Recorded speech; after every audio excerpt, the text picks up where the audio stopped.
Third Degree Net Podcast. Third Degree, the Third Degree Net Podcast. Third Degree. You almost called it the kick around. I almost did, yes. I have too many things going on in my head. The Third Degree Net Podcast. Third Degree, the podcast, is brought to you by Soccer 90. That is your source for all things FC Dallas, U.S. national team, and international club and national team gear. They got jerseys, they got scarves, they got tees, they got keychains, they got stickers. Oh, wait, that's all part of more. So they just got more, so don't forget that.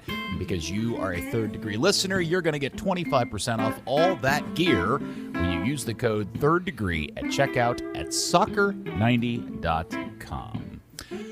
Well, hello there, off-season FC Dallas curious fan. Welcome to another episode, number 137, of Third Degree, the podcast. Hi, it's me, Peter, and just chilling in the off-season, it's me and my two buddies. First, Dan Crooke. Hello, Dan. Hey, how's the off-season treating you? Pretty damn sweet, I might say. Pretty damn sweet. Yeah, nice for sure. And your hero, my hero, everybody's hero, editor, founder, and the good guy all the way around, the amazing Buzz Carrick. Hello, Buzz. Hi, Peter. I'm actually pleasantly surprised by how much we have to talk about today. We do have an amazing amount of stuff considering we are already done with the season. The 2021 trash fire, second worst in club history, is now over. We can look forward to bigger and better things. And we got to watch our beloved Pepe play in yet another World Cup qualifier. In fact, since we last talked, he's played in two of them, amazingly, including U.S.-Mexico. And I still, no matter how many times I say it, it never gets easier. I can't believe that Ricardo Pepe is playing in World Cup qualifiers of this level of importance at the age of 18 as a starting striker. It just blows me away. Well, he certainly has done enough of late, and we always talk about hot form, being the thing that gets you into national teams and gets you selected, and definitely he was as hot as it could be when he first got in. And a lot of the things he does off ball are quality, and he fits the kind of shape that Berhalter wants to play. That's just as important as anything else. So he's doing well. Didn't score in either one of those two games, but he's doing well other than that. So he'll probably continue to be the guy. All right, Dan, I don't know if you're fully a neutral in this, but do you have any opinions on Pepe's performances in those two games? No, because I didn't watch either of them. Yeah, no. Unfortunately, I was at work for the second one. I was going to watch it, but then I got a text message from my phone network that said, hey, you've been using too much data and we're going to throttle you for the next 2 days. Oh. You're not on the unlimited plan? It is, but it's like after 20 gigs, 20 gigs? It pulls you back a little bit. What are you doing? That's So not unfortunately, unlimited, by I've the been, way. You're being shystered. I know, but it's cheap. Okay, all right. Well, after today, after the Jamaica game, I like to listen to other people's podcasts and stuff. And one of the ones, many people may be surprised, but yes, I have been listening to Grant Wall's podcast. First off, if you haven't listened to his Freddie Adu series podcast that he did, the 8-part series, it's really actually quite good. There are a couple of hiccups with it, but overall it's really good. But what he's been doing recently is doing post-game podcasts, kind of like we've been doing with the Kick Around, but the attraction isn't Grant. It's because he has Landon Donovan, of all people. And Landon is really, really good in the fact that he's genuine and he's balanced and he's fair. But if he's upset about something, he'll call players out. He was, obviously caught a lot of media attention and a lot of fan hatred for his opinions on the Weston McKennie suspension and really kind of throwing some darts at Weston. And he continues to catch flack for that, but use it to his advantage and kind of making points about how important Weston is to the team. The reason why I'm talking about all of this is that in the podcast that they recorded last night after the Jamaica game, Grant brought up the fact that he's hearing through a lot of sources that it is very clear to him that Ricardo Pepe is going to leave FC Dallas in January for a European club. Now, which one it is, he's not 100% sure. He kind of feels like it's going to be Wolfsburg. But did I say that right? Yeah. Did I say that right? Is it Wolfsburg? Wolfsburg is certainly one of the clubs that's talking to him, yes. Yeah, okay. But whichever. There's a German club. Maybe I've got the club wrong, but he was really into that. But he asked the question about, is Pepe leaving in a World Cup year a good or a bad idea? And he asked Landon that question. And in part of Landon's answer, I think there's a whole bunch of really fascinating conversations to have about what really is the best outcome for Ricardo in terms of what he does in January. And Landon's long answer was essentially, I do think it's the best thing for him to do. He needs to go over there, and he needs to give it a try, even in a World Cup year. But I did wonder, Buzz, if you think is that the best path for him? Do you think that playing time and ensuring that you would be a starting player through the rest of 2022 leading up to the World Cup is something he would absolutely get in Dallas, but is that the best solve for him? I think that it is absolutely vital that he's playing consistently leading up to the World Cup. Now, you guaranteed that in Dallas.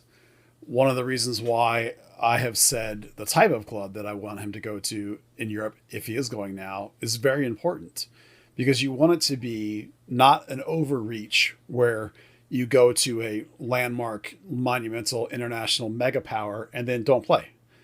You can see, for example, I'm just going to use Liverpool because that's a famous name. If that was the one he chose, you could easily see him going there and not playing in that squad. That squad is amazing.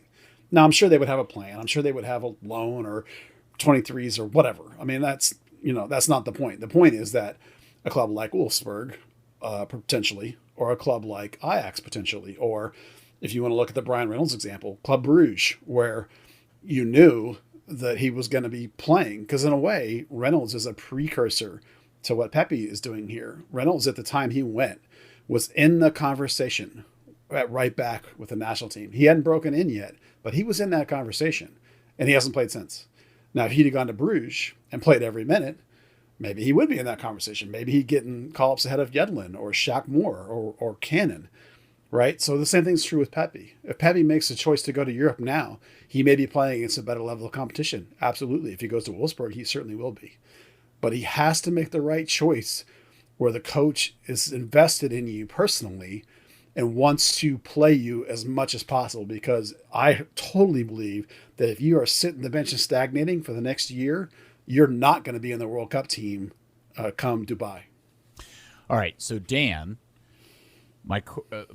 would you consider that Pepe is actually do you think in Pepe's team there is the option for him to stay at Dallas, especially when you tack on the almost laughable consistency in Dan Hunt's public statements that his intention is that Pepe is staying for the 22 season? I mean, there's no point in putting anything into what Dan Hunt's saying. He's saying what he has to say. If he said, yeah, we're getting rid of Pepe, he's going. He loses any and all leverage in any deal he's trying to make. I think Pepe's got a lot of things to consider. Buzz mentioned Brian Reynolds. That's a pretty stacked right back situation when you've got Cannon, Scally, Yedlin, Shaq Moore. Tyler Adams can slot in there. Lima can play there. Dest. The US doesn't have that luxury of strikers. The most informed MLS American striker, aside from Pepe, was Josie Altidore. Josie Altidore's not getting back in that team. So you've got Daryl DK, who was the flavour of the month, and now Greg Berhalter doesn't seem to like him anymore. You've got P-Fuck, you've got a couple of others who are more maybe suited to play now. Yeah, the great train robbery that is Josh Sargent. Well, what if, for example, Pepe goes over there and doesn't play for the next year, and Jesus stays here and plays 30 games at striker and bangs in 12, 13, 14 goals? Yeah. Which one's going to get the call-up? It's totally feasible that Jesus could sneak in front of him. It's a very delicate situation. He's just got that luxury of the US is still searching for the Clint Dempsey, Landon Donovan replacement types. So let me ask you, let me throw a whole other element to consider in this, which is if you're Pepe and his family and his team, how much of the uncertainty and the instability of the current FC Dallas situation, the unknown of who's going to manage this club, what is the likelihood that they're going to bring in decent roster parts to support the team, you know, all of those other things that we all talk about in and out of this team not being very good, is it even, can you make the argument that that's not even really an option for Pepe at this point? Because does it help him to be playing on a, you know, a team struggling to make the playoffs in MLS? I think in a way he's playing with house money. If FC Dallas is trash again, then likely he's the bright spot in a very bad team again. And that's done pretty well for him this season. I mean, his talent has gotten to that point, but you know, he hasn't had the sort of star power around him that maybe would, you know, push him a little bit further back in the pecking order, like Jesus had up until really the very end of the season, when his good form for much of the season started to get recognized. It's kind of I was going to say the gamble is kind of the same of going to like a secondary league like a Belgium or a Portugal, where really the standards kind of just stepping aside other than one or two really good teams. We've seen maybe not a like for like situation, but we've seen Brandon Sylvania go on a loan to an awful team and just get swallowed up in that entire situation, and then Thomas Roberts to a degree. Yeah, what I would say would be that the badness of the FC Dallas team is in the defense. That if Pepe stays here, the offense was still pretty good last year, and it'll be pretty good next year, and he'll bang in bags of goals. And they're also pretty confident in the kid's ability. So I don't think that there's a risk for Pepe to stay here because the problems here are not of an offensive nature; they're of a defensive nature. Yeah, but how much do we really? But how much do we really know, Buzz? We don't have any idea who the coach is going to be. What if it's what if they bring in a completely different coach that installs a completely different system? I'm just trying to think of it from Pepe's situation and trying to balance out what is the best move for his career. And the other question I have is, how much of Pepe's decision-making is about the long-term value of his career versus just chasing his first World Cup at the age of 18? Well, the answer to the first part of the question is it doesn't matter who the coach is. Andre Zanata's in charge. He's picking the roster. He's picking the way the team's playing. He's hiring a coach to coach this team the way he wants it to be coached because he says this team is really good. So they're not going to pick a coach that's going to come in here and completely change the system and completely change the roster. They're going to hire a coach that's going to come in here and agree that, oh, yeah, Andre, you're the guy. These players are awesome. That's why they changed to Marco. He was the guy that was like, oh, yeah, I can coach up these guys. They're plenty good enough. That's what you're going to get. And the big question with Pepe, of course, should be, what's your long-term career about? This is all part of it. But in the short term, like making a World Cup team, the opportunity to make a World Cup team is so incredibly rare.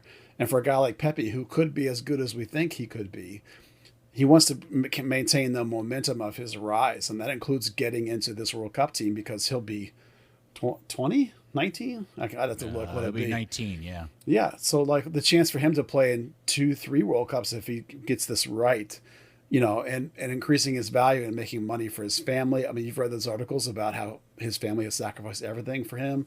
It's all about maximizing value long-term. And part of that is making a World Cup team, exposure.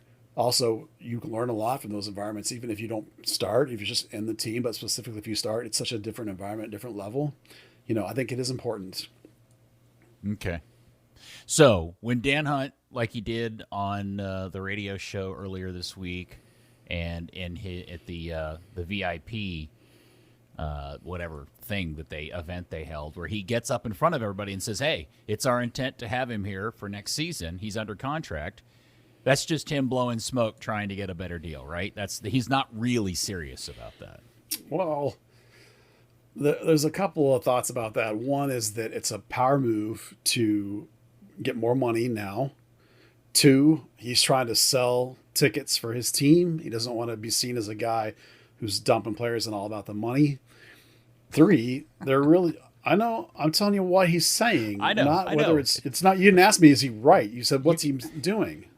You can't blame me for laughing because it is pretty funny. Yeah. The third thing is that he might actually be serious, because he is correct that there is a good benefit to Pepe to be here and be playing all the time, which we just discussed for 10 minutes. But he also wants to, I think, take advantage of the Pepe hype train for a year leading up to the World Cup, right? And sell that idea and get on board and all that kind of vibe. I think he legitimately wants to keep the guy.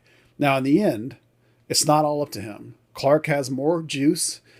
Sonata will factor. A new head coach will factor. But mostly Pepe's going to factor. So it's not Dan Clark's decision whether Pepe stays or not. Even if they don't sell Pepe, players have done crazy-ass stuff like just walk. You know, it's not really a good thing to do, but it can happen. You know, it takes everybody to agree. So, you know, there's lots of factors in going into what Dan Hunt's saying. And like I always say, you have to take, when a team spokesman is talking, you have to take at least, at minimum, a massive grain of salt that they're spinning and perhaps just outright lying. So, you know, I'm sure Dan Hunt has an agenda. I'm sure he has a reason why he's saying all these things. I'm sure Pepe's people have a reason why they're leaking this stuff like crazy all over the place with all these deal options or whatever, and clubs or this or that and the other thing. So everyone's playing loose and fast here on this one. I think the more that Pepe's people talk, the more Dan Hunt will talk. And I think it'll be messier publicly than it will be privately, because everybody knows how this kind of thing goes. You know, I still think it's far more likely he's gone than that he's staying. It's just there is a reason why he might stay, but I don't think you're going to be able to convince him. I think he thinks the way to go is to go. So, all right. So just retaking your temperature again, Dan, based on everything we talked about, are you still of the impression he's leaving or going or staying? I think he's going. That sounds very definitive. I mean, we've seen so many of the young guys come through the academy, and that's their mindset. And you know, I know we're gonna broach the subject later on of Tanner Tessman's podcast, Jump Chat. But one thing they talked about was every guy that comes through the academy knows that the goal is to get to Europe. That's what it is. That is a good tease for something we will talk about in a bit. All right, so we'll keep everybody posted on whatever we learn about young Ricardo Pepe and his pending deal to go someplace else. Now, last week we promoted and promised that we'd be handing out some awards. Why we would hand awards out for such a shitty season, I don't know, but this is Buzz's podcast, so we're going to do it anyway. Buzz, you have given us a list of 4 things to provide awards for. You want to do them in the order that is in your red crayon written run sheet? Sure, unless you have a better order. No. I think this is a perfectly good order.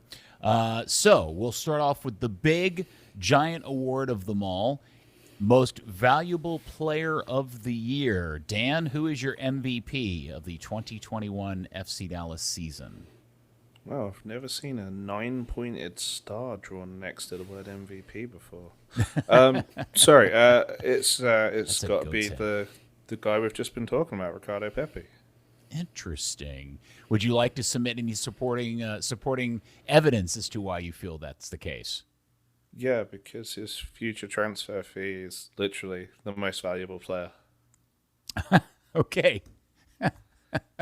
Well stated. Your case is well made, sir. Buzz, well, here, I'll give you mine first. My MVP of the season is Jesus Ferreira, just because I think he's had a great season and because maybe he will be here next year. I don't know, although maybe I'm starting to feel like maybe he won't be here next year. Buzz, who's your MVP? No, I'm with you. I got Jesus. I think the greater percentage of the season, he played at a higher level, particularly when Pepe was gone. He was carrying this team. The very best moments of the season, I think, have come when Jesus was on fire, and as the year went on, he got better and better. So I'm with you. Jesus is my MVP. Okay. Defender of the year. I will go first. I will say absolutely for me, it is Nkosi Tafari for all the reasons I had ranted and raved about over the course of the last few months. Buzz, who's your defender of the year? Even to Omasi. Oh, wow. That's a good shout. I like that one. Yeah, I think he had once he got over his, whatever was the health issue or whatever it was in the off season, and then was able to get fit. I think he rapidly demonstrated exactly why I expected him to be the starting right back of the season this year. He led the league in successful dribbles as a percentage. The whole league, any position, not right backs. And just had a phenomenal season in the modern style that you would want. Now, it is a first season. He has room to improve. There's things that he can be better at for sure, but I think he's my defender of the year for this year. All right, Dan? I'm going to agree with you, Peter. I'm going to say Nkosi Tafari. He's looked the part, when he did play. Really, Marco had that kind of eat crow moment where he said, hey, I want a guy to come in and prove me wrong the last game of the season after Nkosi had, that great recovery to stop the run from, I can't remember who the striker is, around the halfway line, breaking away from a set piece. But most of all, he's made a La Liga defender and arguably the greatest player in the history of the franchise look expendable. Well stated once again, sir. All right, next one is breakout player. And Buzz, I'm going to let you go first on this one. Yeah, Nkosi Tafari. Coming into the season, I don't think anyone would have expected Nkosi to become a starting player. If you'd have told me he's going to play in 20 games, I would have been, wow, that's a lot of subs for a center back. It never would have occurred to me that he ended up starting 21. The kid broke out in every way you can think of as a center back. He became, for me now, an automatic first choice going forward in the player to build around. So he went from a guy that I was not even sure could play in MLS at all to now a guy who I want to be the cornerstone of your defense. So for me, that's breakout player. All right, interesting. Okay, Dan, who do you have for breakout player? I'm actually going to say, for the second time, Jesus Ferreira, because he had that year playing as the 9, looked fantastic, and then really receded. And now he looks like a world beater. Now he's kind of had that breakout moment of, hey, okay, now I'm here, now I could potentially be an MLS MVP if I'm here long enough. Now I've got teams talking about me. Now now he's made his competitive debut for the national team. I think this is kind of like the, he's finally announced himself on the scene for real. So you're saying it's the second coming of Jesus? It's exactly that. Yeah, we just had to wait a lot more than 3 days. Second coming of Jesus. Yeah. Well, see, I think this is one that's easy to overthink because I never would have considered Jesus, but I certainly thought of Tafari. But for what I think breakout means, I don't know how you don't vote for Ricardo Pepe. Because I think, based on all the media attention, he was the only thing that drove any sort of attention towards this direction to this club. And then obviously with the national team and everything else, I think, at least based on how I perceive this particular category, I'm going to vote for Ricardo Pepe. The last one is Young Player of the Year. And if I'm going to give it for breakout, I'm going to have to give it to Ricardo for Young Player. Dan, who do you have for Young Player? I guess it's got to be Pepe, right? 18 years old. Don't sound so bitter about it. No, I'm just trying to diversify my picks, and that's the one you really can't. There's a few options, but you're gonna have to name someone for the second time. Okay, and Buzz? Yeah, I go for the hat trick. I'm going with Pepe as Young Player too. The national award he was actually nominated for as well. So that's Young Player of the Year. Yeah. Okay. We don't have any goofy awards to give out, but who wants? If you want to come up with one, go ahead. No, I don't feel like being goofy after this crap season. All right, playoff talk. Well, before we get into playoffs and stuff, the other thing I wanted to talk about, was the news tonight that Ezra Hendrickson, apparently, according, I don't remember which person officially reported this, but I've seen it all over the Twitter, is taking the fire job up in Chicago. And he obviously was one that we had heard his name bantied about in consideration for Dallas. But in the last 24 hours, with Mexico double losing over this particular window, I think there's a lot of people thinking that Tata Martinez is in trouble with Mexico, and he might be available. And then the Tom Bogert from MLS Soccer's website tweeted out that Hugo Perez is interested in an MLS gig.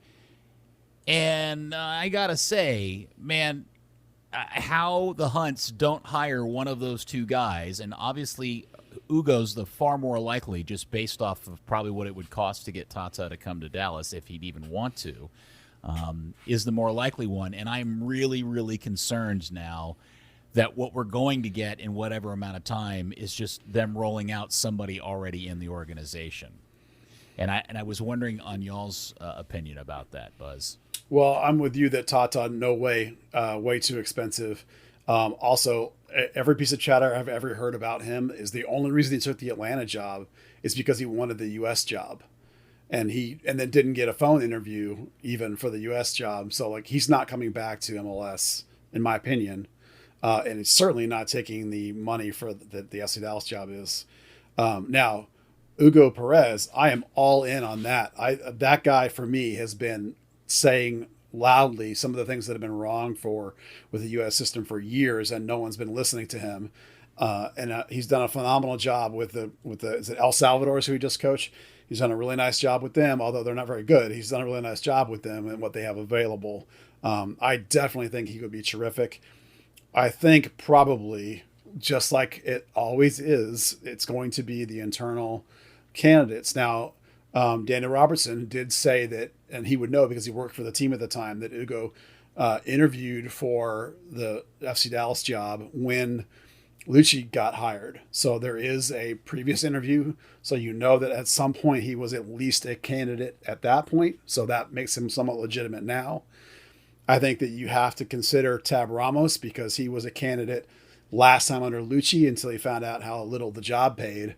But you know, at some point he was a finalist as far as I know that time around. So they obviously thought enough of him at the time to at least get that far, and he is out of work. So maybe he would be interested. So those are the outside the organization guys that I think make sense. The Jason Christ thing, which I know is going to come up again later. I still think there's too much bad blood between Jason and the organization. They've started to repair that. And I'd love to see it happen, but I just don't think it's going to happen. So I think Marco, if I'm going to be purely analytical from the outside, I think that 8-game trial, if you will, did not go well enough for him to be a legit contender. So I think it's basically down to, as near as I can tell, Quill and whoever outside they find legit, like Ugo or Todd, perhaps.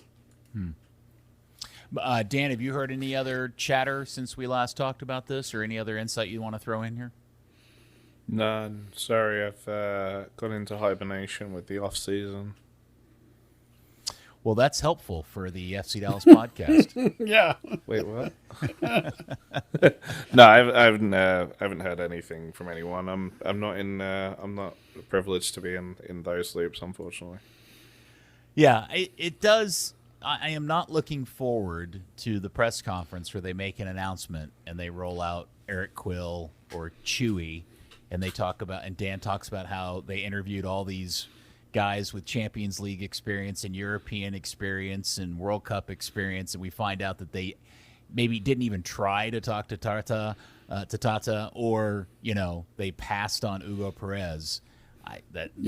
Well, if you're a season ticket holder or a fan of this club, man, nothing would chat my ass more than hearing Dan run through that conversation again. Well, look, I think it's part of our job to educate people and consider, if you're in the coaching circles in this country, the kind of coach that would be up for actually getting this gig, then you would know that Andre Zanata is pulling the strings here, that Andre Zanata is picking the players, and that the organization already has a style of play that runs through the entire academy in North Texas and FC Dallas. They have a system.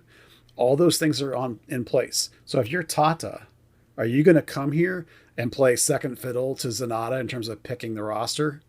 No way. You're certainly not going to do it about the money that the Hunts, we know, pay relatively on the low end of the coaching scale here in the league. We know of coaches, that, including Tab Ramos, who've said, LOL, no thanks, about the money. So you have to understand these things if you're a fan of this club. You have to have your eyes open and know that that's the way it is. Now, granted, it stinks, sure, but, let's be real that this is how it is going to be. Yes, and I have a feeling there'll be a lot of wailing and gnashing of teeth and bitching, at least on my part. When there will be on lots of people's parts, but it's like you at least accept that you won't be surprised by it, right? You shouldn't be surprised by it if that's what it is. No, that's right. true. If they end up with some South American guy that I only may know just from a couple of headlines or something, I may be more surprised by that than I would be an Eric Quill or Chewy or Peter Lucene announcement. That's the other idea, right? Zanata's got one of his guys coming in, one of his boys from South America. So and that would surprise me a little more than the Hunt's desire for trust and familiarity, and they're letting what it's not the Chiefs, but it's still their multi-million-dollar franchise be run by a person. They want to have trust, right? They put out all this noise about family, and we all know a lot of it's garbage, but still, this is their Lamar Hunt legacy club, right? So they want to put it in the hands of a guy that they have trust in, a relationship in. And that's I assume that's not one of Zanata's boys from South America. I assume it's not Tata. I assume it's somebody. It could have been Ezra because of that sort of relationship he played for them. Like, so if you can come up with it, like if Brian Bliss were available, you could convince me that would be a guy, or somebody from the Kansas City run, that was there when they owned that team. You could convince me that it could be one of those guys.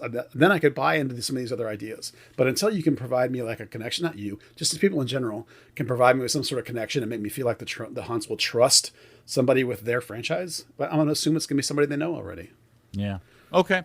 Well, we'll see. I have no idea when they're going to make a decision. I have a feeling it's not going to be for a while.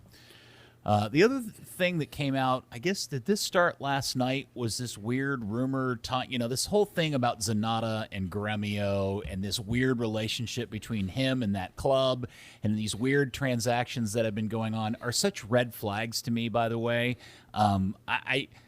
There's just something that does not smell right about all of that, and I don't know who's getting what kind of grift is being run here. It all just feels very strange. But the newest rumor is now Gremio is in such terrible financial situation because apparently they bought Thiago Santos back and he ruined the team, and now they're getting relegated, and Gremio needs money, and because they owe Dallas money, instead of, well, since you won't take Philippe in a deal, how about we give you or sell you one of our best players? And I don't even know who this guy is, but maybe you can help sort all this out, Buzz. Yeah, he's a 23-year-old Brazilian winger, usually on the left. His name is, I can't believe this, Ferreira. It's spelled exactly the same way as Jesus' name is spelled, and his dad's name is spelled. And for really fun, the kid Kazu that plays for North Texas, his name is Ferreira also. So, I wonder if he pronounces it differently, though, because that's always the great mystery is how is it pronounced? Because I am convinced, I distinctly remember David telling us back in the Burn days that it was pronounced Ferreira versus, whatever the difference is between how his son and how he pronounces it. Well, his son's American, and so he probably Americanizes it. And then the kid from North Texas and this kid from Gremio are both Brazilian. So I'm sure there'll be some difference, but it's spelled the same. Somebody joked today, I can't remember who it was on Twitter, I'd give him credit, that the Hunts are trying to corner the market in Ferreras, which is funny. So, they're going to sign them all. But they like that clever, the guy in the stands that has that cool flag that's the Ferrari flag. Yeah. So, what you hope for, and listen, if this wasn't Gremio, it would just be one of a million players that get linked, and 1 out of 10 of these are real. But when it's Gremio, because Zanata was there, you have to pay a little more attention. So we put a little more attention on this. The report is very specific about who the player is, and it talks about Santos and it talks about Philippe and the monies and all this whole thing. So, for whatever value it is, which is not much, Transfer Market says it has an $8 million valuation on him. I'm sure that's inaccurate. I'm also sure that because they still owe some money for Thiago Santos, apparently, that you can get that part discounted. I'm sure they're desperate for money. Like most of the clubs in Brazil are desperate for money. Gremio is also about to be even more desperate for money. So they're looking to dump players. This kid's 23. So this, in a way, though, if you will, Peter, it goes back to the idea we used to say about Dallas prior to Zanata arrival. We liked these younger signings with upside. This is Barrios, it's Castillo, it's that kind of vibe, a young, what we consider younger here. I mean, in a world sense, 23 is not young, but to us, it still is. It's still a player that can progress. So this is the kind of guy I would like this signing to be real, of the ones that get linked. This is much more the right kind of speed.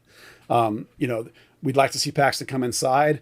Shun looks great out there, but you always want multiple options. This guy's also played some on the right.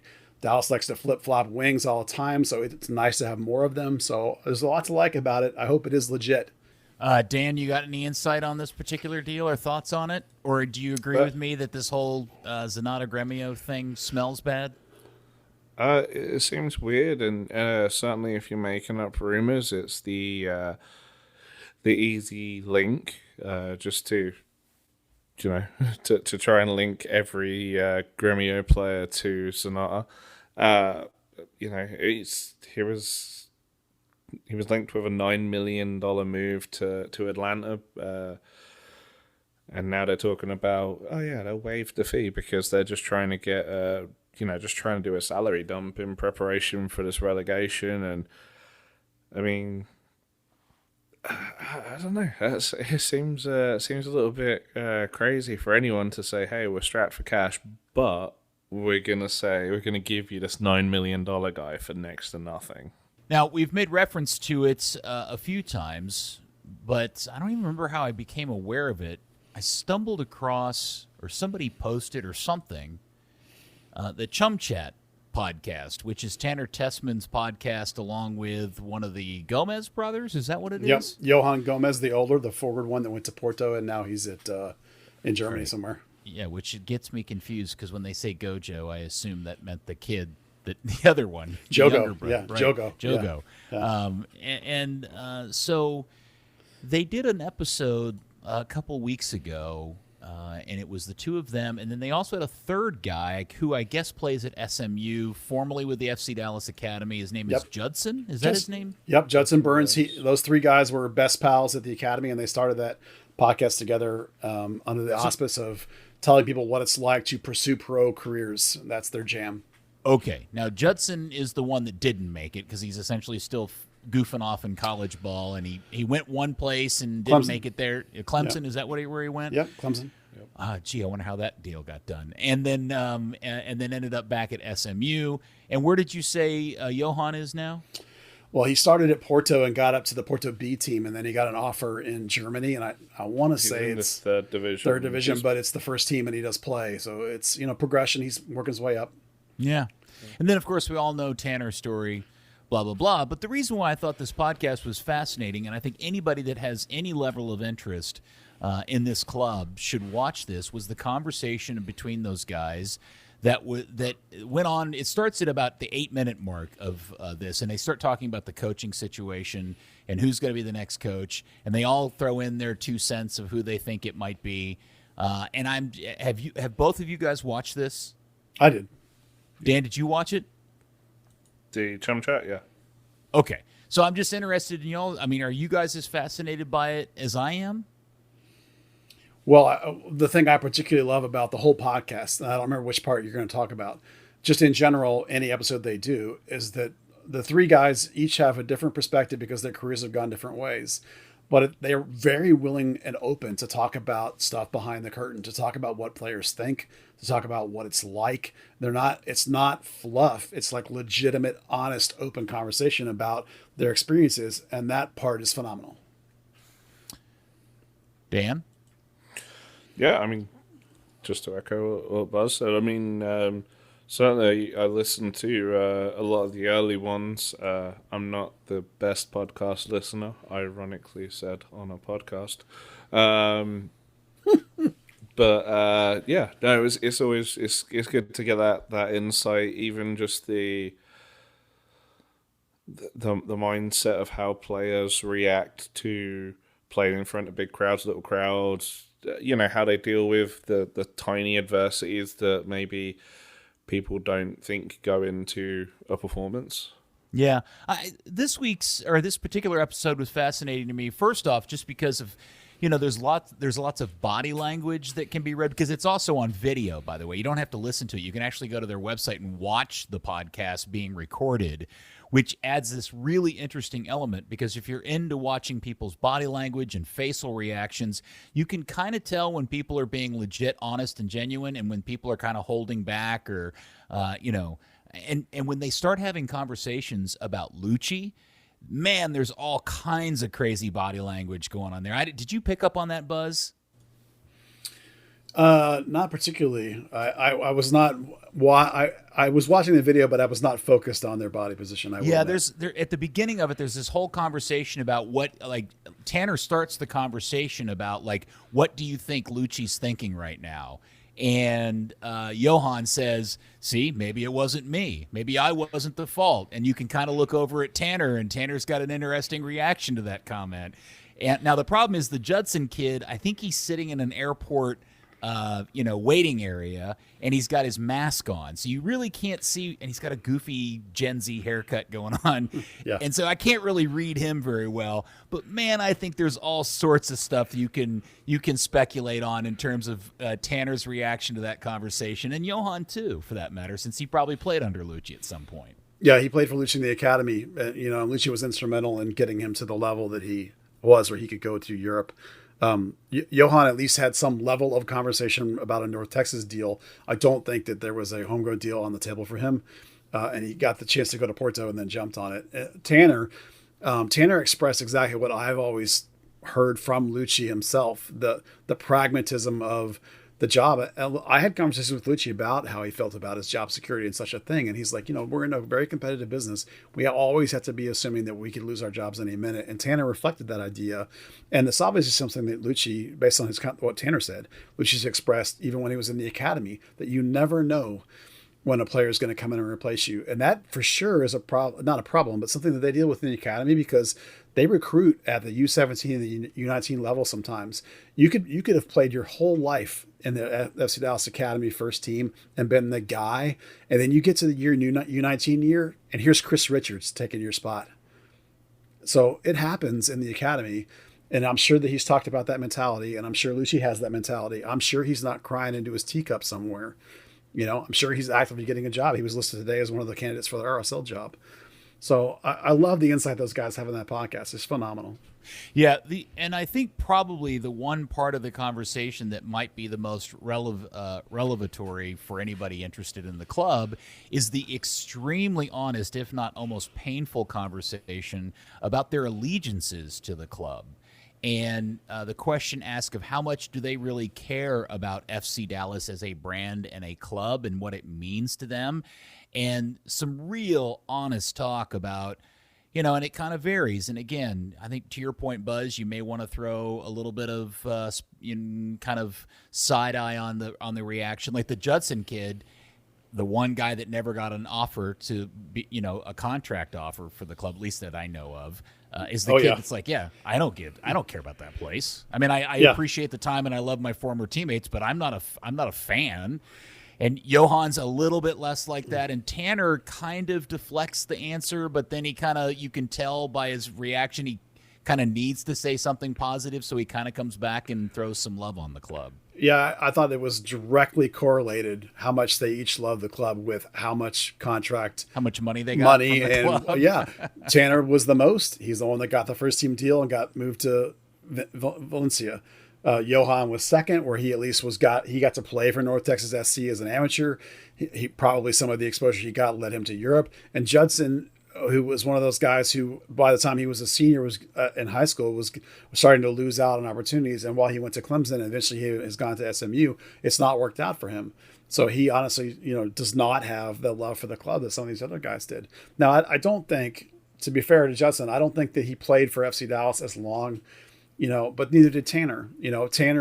Tanner's got some more love because he came from some other place, and the club opened themselves up to him, and he lived with, was it Reynolds he lived with? I can't remember who he lived with. He lived with somebody in the club, somebody else's parents. So he has a stronger affinity and emotional attachment than some of the other guys who were probably local and probably played for Solar or whoever else at some point and jumped over or didn't, and so had other options and had less of an affinity for the club. So it's not surprising that they have different tiers of admiration. One of the things, as I was thinking about this, these are all guys that are very young, late teens, early 20s. And I do really believe that to a man, each of the three of them, when they are our age, in their 40s and 50s, will look back on their time with FC Dallas with amazing fondness. Like, it'll be the best of times. But the conversations they have in present time in that is also very specific, and I think they all agreed to this, that the thing that they really hold tightly to today in 2021 isn't their relationship with FC Dallas as a club as much as it is about the relationships that they built with their teammates, and how much they love hanging out with that group of guys and what those guys mean to them, and not the brand itself. And man, if anybody's listening to this, you should go spend the 30 minutes or whatever it is of those guys talking about all that stuff. I think that's some great behind the curtain stuff everybody should dive into. Yeah, I think they develop affinity for each other just like any of us did with the clubs that we played in for a long time as we were youths. The quality of the level that they play at doesn't change that camaraderie you developed. If you played competitive sports at any level, you'll have developed that same affinity for people. It's a pretty common characteristic of athleticism. It's just nice to hear them talk about the way it all works inside the club. That's the best thing they have going, is the insider takes. Well, the other set of opinions, and Dan, I'm really interested because this is kind of in your wheelhouse, the stuff that I was shocked to hear these kids get into this, was common conversations about marketing and how the club doesn't market, and then even more specifically, the game day experience and the conversations about whether or not MLS fans actually are really into it in terms of supporting the club, or are they just out on a night for some fun. And some real hard conversations about Dallas fans in particular, I thought was interesting. I'd love to hear your reaction, Dan. Well, I was equally shocked that you looped me in with 40s and 50s. I'm 35, you cheeky bugger. No, I mean, they were brutally honest. You're a British 35, by the way. Yeah, hard. It was a hard paper round. I don't know either. I just had to say something. No, they were totally right. It's funny, there's been in the Third Degree Discord, there's kind of been a little bit of chatter about what that is, what the soccer culture is here compared to other places, and they made a comment. Tanner made a comment about FC Dallas that you kind of get the feeling that the team could lose real hard, and 50% of the people would be totally unaffected. Now, you're not asking someone for their day to be completely ruined, their week to be ruined, but you want them to have some different emotion or feeling, something different between a win, a loss, and a draw. But yeah, you would see it, time and time again, people who are just disengaged from FC Dallas, and the team lost. Okay, let's go to Jake's for burgers. Yay! I mean, You should do a commercial for Jake's, and that should just be it right there. I wish we could do commercials for Jake's. That'd be a great sponsor. Cool. You should approach him. Just Dan going, let's go to Jake's for burgers. Yay! Love Jake's, yeah. But Jake's is solid. Yeah, I mean, to me, that's that's the people that players hate. I mean, we've heard from guys like Michael Bradley who talk about coming to play in Frisco sucks because you don't get the energy off the crowd like you do in a Portland or an Atlanta or a Toronto, LA. They talk about that in this too, yeah. Yeah, and that's hard on both sets of players. To know that the people who are watching you run your ass off couldn't give a shit about it.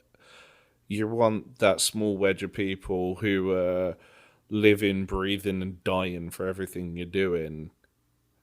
And kind of giving as much physical exertion on a bleacher as you are on the field. They're the people that kind of amp you up, right? That's at any level, from playing amateur to, playing Premier League. And at FC Dallas, that's such a small minority. It's such a small minority in a lot of places. You have Portland, Atlanta, LAFC. I mean, even Austin. Where you have a large percentage of people who are engaged, who are creating that kind of buzz that really can spur players on. And then you get... What? Oh, but fuck. Yeah. Sorry.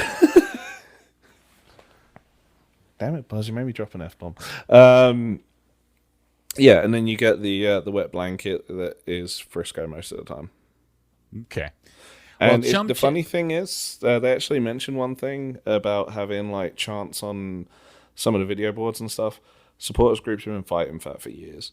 FC Dallas would not do it. They totally refused to. They would make up dozens of different reasons. And then their compromise was to take something totally organic when the fans would do the deep in the heart of Texas in the 36th minute, and we'll do that before the game, and then they turned it into a cartoon crappy thing. Yeah, Tanner makes a whole comment. Tanner makes a whole comment about how in some clubs there's walls of fan, and in Dallas everybody's just stuffed into a little wedge in the corner, and the lack of. And what's interesting is this is not the first time we've heard former or current players talk about this. Walker Zimmerman talked about the lack of atmosphere at Toyota Stadium prior to his departure, before he went to L.A. So this isn't new stuff, but it is interesting to hear. It's called Chum Chat. It's both an audio podcast and a video podcast, and you can find it if you just do a Google search for it. And that particular episode, I think, is the most recent one. And if you're a hardcore FC Dallas to the bone kind of guy, I will forewarn you that you may not go into this and come out of it feeling great, because these are players that you probably want to hear them say nothing but wonderful things about the club. It doesn't go that way. It's very honest and very real, and they're very genuine about it. And I think that's the value in that particular production. Okay, so moving on, let's see. We've got playoff talk, because that is about to start over the course of the next few days. And Buzz, are we going to make predictions, or are we just talking through these? It's just what we had set up we would talk about. I don't know if we want to go, if we need to do predictions, or whether we just want to talk about some storylines we think are interesting, or whatever we want to do. We've got plenty of content today I wasn't expecting, so... I don't think I've watched enough of these teams over the course of the season to feel like I can make fair predictions, and plus it's MLS playoffs. Have you noticed there's absolutely, I'm going to drop his name again, there's no buzz about these playoffs this year. It was all the hype around New England winning the Shield, the hype around Colorado kind of just coming from out of nowhere to win the Western Conference regular season, and then nothing. I think it's because of the weird international break that separated the end of the season and this. I think it sucked all the momentum. But I think that's pretty consistent with the league. Didn't this happen before? Yeah, I think I don't remember the specific incidences, but I think we're just being distracted by the Mexico-USA game, US-Jamaica game, Canada-Mexico game. That was just that's consumed this week. And I think that next week you'll start to see the hype come back in for these games. Yeah. Okay, on the west side, it's Portland and Minnesota, Kansas City and Vancouver, and Seattle and RSL. Yeah, all of those, I'm sure all three of those matchups will be fun to watch. I'm sure all of these games, frankly, will be at least interesting in their own right. Yeah, the only thing I want to throw in there specifically is that conference still feels pretty chalk to me. Portland got hot. Kansas City's good. Seattle's good. I think RSL at 7 is the most dangerous of the lower seeds, because they have guys like Krylock that can, do unusual things and win you a game. So I find them the most dangerous of the lower seeds in that western half. Also, if they win that game, Pablo Mastroni absolutely deserves that job. He does anyway. Yeah, he already deserves it, but yeah. Yeah, for sure. So yeah, playing for a guy who's coaching you a factor there. I mean, they could be up for it. Seattle stumbled late in the season, even though they've gotten Jordan Morris back. So there's some storylines in that game for sure. Am I incorrect in remembering, or at least thinking, that Mastriani's time was almost exclusively all Colorado, or did he play in Salt Lake too? I believe he played in Salt Lake too, but I'd actually have to look it up. I don't remember specifically. It would just seem, because of the rivalry between those two clubs, the idea that a Colorado Rapids great, because that's my perception, is that he's considered a Rapids great, would end up coaching RSL, just all seems very weird to me. But that would be one thing. And on the Eastern side, it's NYCFC with Atlanta, Nashville, and Orlando, and Philly, and Red Bull. I have a feeling of these three matchups, it's the Nashville-Orlando one that's going to be the most interesting to watch. It would be, but Nashville did not lose a single game at home. That's a really, really difficult place to play. They're very, very defensive. So that's the game I will want to watch because of Poppy. By the way, Pablo played on 100 games for the Miami Fusion, 225 games for the Colorado Rapids, and 9 games for the LA Galaxy in his career. You left out his great career for the Tucson Amigos. Tucson Amigos, yeah, that's true. Man, I forgot he started with the Fusion, the great Miami Fusion. Yeah, one of the gosh. best teams ever in MLS history. God, I loved that team. That 01 team was unreal, and they got folded. They were so good. They were so good. Yeah. Oh, and Ray Hudson was such an awesome coach. He was so good for the league. Yeah. There's a great documentary on YouTube. If nobody's watched it, Buzz, you should tweet it out sometime soon. Okay. Or put it in the show notes or something. It's such a good thing to watch about the Miami Fusion in the early days of Major League Soccer. Yeah. What a fart and flash in the pan, but what a great flash it was. Yeah. Okay. And now the other thing is interesting is somehow, speaking of Colorado, they will play the winner of Portland, Minnesota on Thanksgiving Day. That turned out to be true. Yeah. I don't hate the idea of trying to establish Thanksgiving Day as some kind of football day, trying to get in on that mix. If you establish it now, even if you're going to get crushed by the NFL, as the league grows down the line, having had some sort of foothold on Thanksgiving, I think is fine. So you got to spread the games out anyway. There are people that hate NFL. Give them something to watch. Give us ancillary programming. I'm okay with it. All right. Yeah, some big boy fucks. So, I mean, they're doing something right. Yeah. And I know we promised Kit Talk today. Do we have time to do Kit Talk, or do you want to save it for next week? We're at 60 minutes right now, but let's save it for next week. Buzz. We promised. Well, okay, let's do it then. All right. We love Kit Talk. Yeah. The reason why I wanted to bring it up last week was because there was an interesting somebody sent you, or you saw online, somebody had taken a picture of at least what they thought might be the new Charlotte kit when they come into the league next year. And you kind of made the suggestion that, hey, that's an interesting concept and design, because if you just change the colors, you suddenly have a perfect replica of an old 1972 Dallas Tornado home jersey. Oh, yeah. I mean, if you set out to make a Tornado replica from that year, this is what you would get. I mean, it's 100% dead on for a modern replica for an old Tornado shirt. Now, I don't think that that's what they're doing. I don't think the FC Dallas has leaned into their Tornado that hard. We already have the NATO road jersey now that at least just has some of the colors with the powder blue. I don't think that the thing I tweeted is actually the Dallas jersey, but I just couldn't get past how on the money they were and how much sense it makes just looking at those particular images. Dallas has enough trouble giving us burn stuff, let alone actually like a Tornado throwback. But I mean, as non-hoop jerseys go, it would be a good looking FC Dallas kit. I don't think there'd be a problem with it.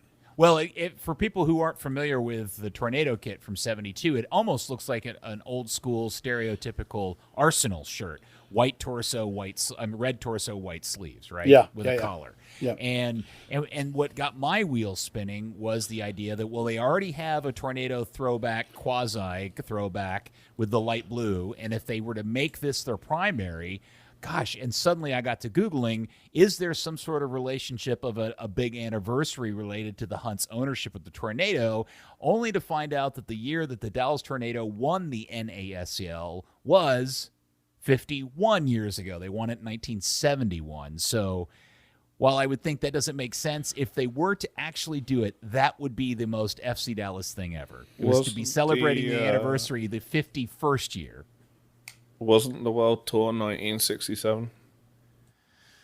I've got a whole book on my coffee table out in my living room about that. I think that's right, Dan. Yeah, I think it was 67. Well, the red one, I have that.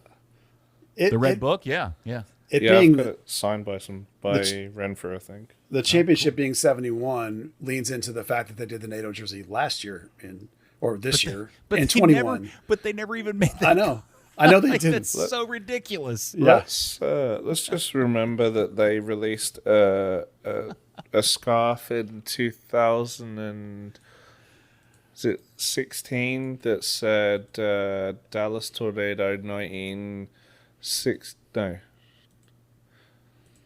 In 2017, I think they said Dallas Tornado 1976.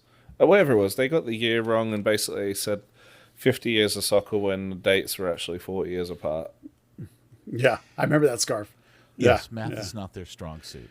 Yeah, I do remember that the discussion of when at one point there was a celebration of the 2016 Open Cup, and they were like, the first Open Cup the franchise has won. I was like, dude, come on. And talk about David Ferreria being the first MVP in club history. I was like, dude, come on, you got to look up this stuff. It's like this club's been around. I remember you replying to the press release that had that on the bottom. Yeah. Well, it was funny because when I started thinking about, well, goodness, is this some sort of like large scale plan to celebrate some big anniversary? And then I realized that they actually released the blue jersey on the actual anniversary, the 50th anniversary of winning NASL, and they didn't comment on it. Like they never, does anybody in that building even know? Put those two things together. Well, that's why when we made the joke about the jersey, we called it the Ranger jersey because we were sure that nobody even remembered that powder blue was like a common Tornado color. And so I know. Well, now, they to be fair, I don't know. So there was no real. Yeah. Yeah, we're just the ones that call it the NATO kit. Well, and to be fair, I don't know that the Tornado wore powder blue in 1971. I'm not, because by the way, if you try to go find out what color it was, I can't find any color photos. You can see like team photos and starting 11 photos, but they're all in black and white, or they're the red jersey. So they definitely wore powder blue when they had the orange in the kits. Yeah, so I don't know. But anyway, all of that was pretty funny. Now, I guess, Buzz, typically about this time of year, you, me, Dan, and a few other people that are really into trying to suss out what the new kit's going to be for the upcoming season, some things have been flipped on its head because I have had more than my fair, and I don't know if FC Dallas wants to hear this, but I've had my more than fair share of people that have voluntarily contacted me to say, hey, I was on some sort of panel or a group that got invited to see the new jersey, but I can't tell you anything about it because I've signed an NDA. So there's a weird army of these people floating around that know what the new jersey look like, and they want to tell us, at least me, that they've seen it, but they won't give up the goods. Yeah, it's not that I'm going to tell you publicly they gave up the goods. Yeah. I feel the same. I'm getting the same kind of vibe. I have heard from multiple different people the term throwback used in various ways, which is one reason why we made this Tornado joke. But I don't think that means to the Tornado. I think it means to the throwback of this club's history, and the people that I know that have seen it have given sort of a thumbs up. It looks good. So, I'm assuming throwback means some kind of early hoops, or maybe like what we call the Dallas Burn pin hoops, maybe. That's the kind of vibe I'm guessing at this point, or maybe it's the kind of vibe I'm hoping for at this point. Maybe I should put it that way. But, overall so far, I'm getting a thumbs up. It looks good. We'll see what happens when we get closer, if we get some real leaks. Yeah, I have no idea the legitimacy of the people that have contacted me. And by the way, it's less than 5 people. And the reaction to it, while nobody will give me any sort of details, reaction has been everything from I love it to, yeah, it's okay. So I guess your mileage may vary, and I guess we'll find out soon. And probably, just per like every year, Dan will mock one up, and it'll end up looking exactly like it. Well, Dan knows what's the template, Dan? They typically follow the Adidas Condivo template. The issue with that this season is the ones for 2020, the big collars, which here had the 3 giant stripes. Everybody hated it, so they released the 2022 jersey in 2021, and then released another. They're releasing another one for 2022. So the templates are kind of all over the place. I think that's probably why the Charlotte jersey is quite unique. That is, by the way, 100% the jersey. Dick's in Charlotte actually didn't realize that they weren't supposed to hold on to it until December. Yeah, it has a lot of the little design elements like the secondary logos and a lot of like the little trim notes that they put on MLS jerseys. So it's and legit. the new and the Aero Ready logo that's on the bottom of the jersey is changing this year, and that's reflected on that jersey. So it's going to be an interesting one just because they had that weird rush of designs and then knock-on effects with pandemic affecting work and production and kind of how it's all gonna go this year. It's probably going to be the most varied that we've seen in quite some time. Yeah, one thing we like to remind people of is that kit cycles is 15 months roughly. So whatever kit we're about to get from FC Dallas, the new primary kit, probably mostly red, it got approved, it's through the prototype stage in the middle of the 2020 season. So that means that whatever, not only is that one done, that the new road one for 2023 has already passed the approval stage of the prototype part 2, because that 15 months would have been the middle of this season. So that's how far out kit design is done. And it's the reason why things get screwed up so much, because there's such huge supply chains to manage that you get these things like Dick's putting the jerseys on the rack a month early, or some kid that works there seeing them in the box in the back and taking a picture. I don't think that's what happened in this case, but that kind of stuff is where you get in trouble with these leaks. Well, the optimistic portion of my heart is leading me to believe that this will be the home jersey based on that 2-year cycle that will follow the concept that Dan drew up for you, Buzz, over 2 years ago of the navy blue and red thick hoops with white shorts that we've repeatedly put up at Third Degree more times than not, saying this is our dream kit. I'm going to continue to hold in my heart that's the kit we're getting for the 2022 season because that's what I want, and until I see otherwise, that's what I'm going to hope for. Yeah, I'm with you. I would hope for that as well. And it would make sense because it would just have been just over 2 years ago that Dan drew it. You put it up there, and they went, "Hey, Buzz and Dan are onto something. Maybe we should do this." And then they submitted it to Adidas, and Adidas said, "Kick ass! That's wonderful. Let's do it." And 2 years later, for 2022, it's the new home kit. I believe that's a TX Miller design, by the way. That jersey, Is it? Yeah. Oh, I thought it was Dan. Well, excuse me, Mike. Well, Dan's done mock-ups of it for us, and various. Yeah. I did that article on different teams that had red and blue hoops before. Well, my apologies to the great Mr. Miller for not giving him proper credit. He also did the Bayern Munich FC Dallas matchup shirt. That's also his. TX Miller. That's right. Yeah. All right. So, He also funny is the story about hoops. Okay. I think we kind of talked before we started recording about the different patterns that they use. There are a bunch of new patterns that they've got for the kits that people can buy for their teams. MLS has a little bit more leeway just because Adidas North America likes to kind of show off and show out with some of its designs. That's why FC Dallas has always had some pretty unique stuff. This current home jersey aside, that was already a River Plate jersey. But one of the main patterns they're going to use this year is some thick hoops, kind of like we'd talked about in the past having with that red and navy.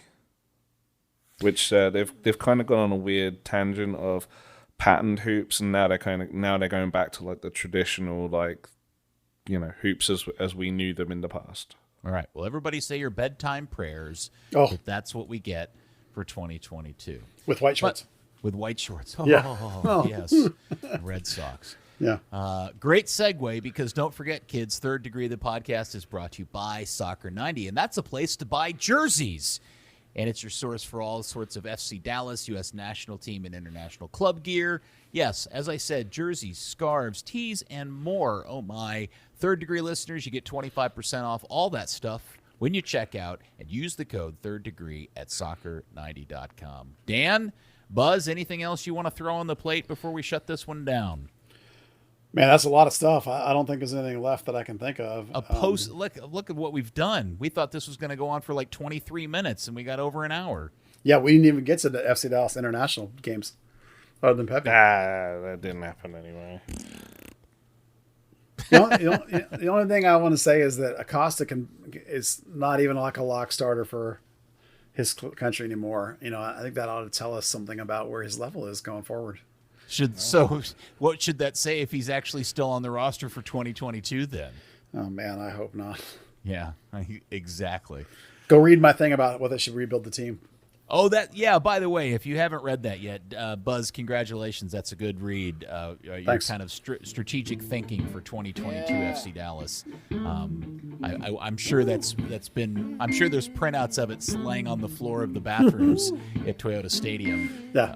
And in Dan Hunt's personal bathroom next to his office. Well, I try to be pragmatic about it. I try and think about the realities of the situation. I try to think about the contracts they can or can't get out of, and how you could actually take a step forward with the club. You know, if you think the club is close, which they claim it is, I was like, how do you tweak it to make it better and get back in the playoffs? And so that's what I went with, was how you do that. Quality stuff. Go read that. Go watch the Chum Chat video and more. All right, Dan, thank you so much for your time this evening. Thank you. You're welcome. Buzz, always, you're the best. Love you, bud. Thank you, sir. Pleasure having us here. Yep. All right. FC Dallas Curious Fan, we'll speak to you next week on another episode of whatever we call this, Third Degree, the podcast. Patreon, subscribe now. Third Degree, the Third Degree Net Podcast. Third Degree, the Third Degree Net Podcast. Third Degree, the Third Degree Net Podcast. Third Degree, the Third Degree Net Podcast.